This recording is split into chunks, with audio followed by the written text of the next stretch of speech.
Geen provincie dat de meesten haar sabot met haar taal dwaande houden als bij us. Het Fries dat klinkt dan ook echt oors als het Nederlands. En dan hebben we ook nog eens eigen streektalen, als het Stellingwerfs en het Beelds. En op een waardeiland praten de meesten weroors. Zo is Friesland een echt meertalige provincie. Jonken het duistere gebruik van de taal, om het verstaan te kennen, wordt het Fries ook een soort broek in kunstvormen.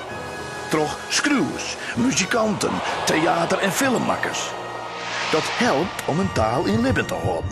Als dat voor altijd slagjes zal, is net wis. Want talen veroordelen hield hij terug. En nimmer weet hoe het Fries over 100 jaar klinken ze. Taal is net een ding dat altijd maar gelijk bloedt. Taal ontwikkelt hem. In de prehistorie ontstiert in de noordelijke helte van Europa een taal die wij het Oer-Germaans nemen. Na verreen van tijd krijgt dit Oer-Germaans aantakkings naar het Noord- en het Eerst- en het West-Germaans. In landen als Engeland, Nederland en Duitsland spreken meesten talen die van het West-Germaans aankomen. Het Fries ontstiert in de betierde middeleeuwen. Het krijgt typische kenmerken, als de J-klank in woorden als rjucht, sjongen, njoggen. Dit Fries wordt in de middeleeuwen excreund, in wetsteksten bijgelicht. Na de middeleeuwen wordt het Fries als schreeuwtaal haast net meer gebruikt. Maar de spreektaal ontwikkelt een wofje. Pas in de 19e eeuw wordt het Fries weer populair bij schreeuwers. Er verschijnen meer en meer Friese boeken en gedichten en er worden ook een soort toneelstukken geschreven. Soms kan een taalgebied heel liets werden.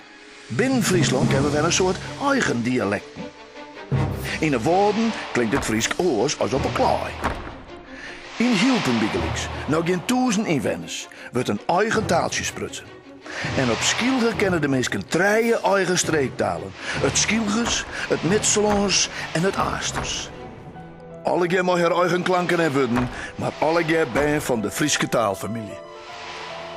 Het Fries is officieel de tweede Rijkstaal. Provincie, Rijk en Europese Unie betel je mooi om het vooruithelpen van de taal. Onder de Friese Academie in Ljouwert en om verschillende universiteiten boeten de provincie wordt het Fries als vakjong. Of ta onderwerp maken van wetenschappelijk onderzoek. Zo'n 3/4 van de inwoners van Friesland kan Fries praten. 4 waar de meeste mensen kennen het in elk geval wel verstaan. Maar in verhouding binnen er net volle mensen die het Fries schreeuwen kennen. Dat worden er trouwens wel heel iets meer.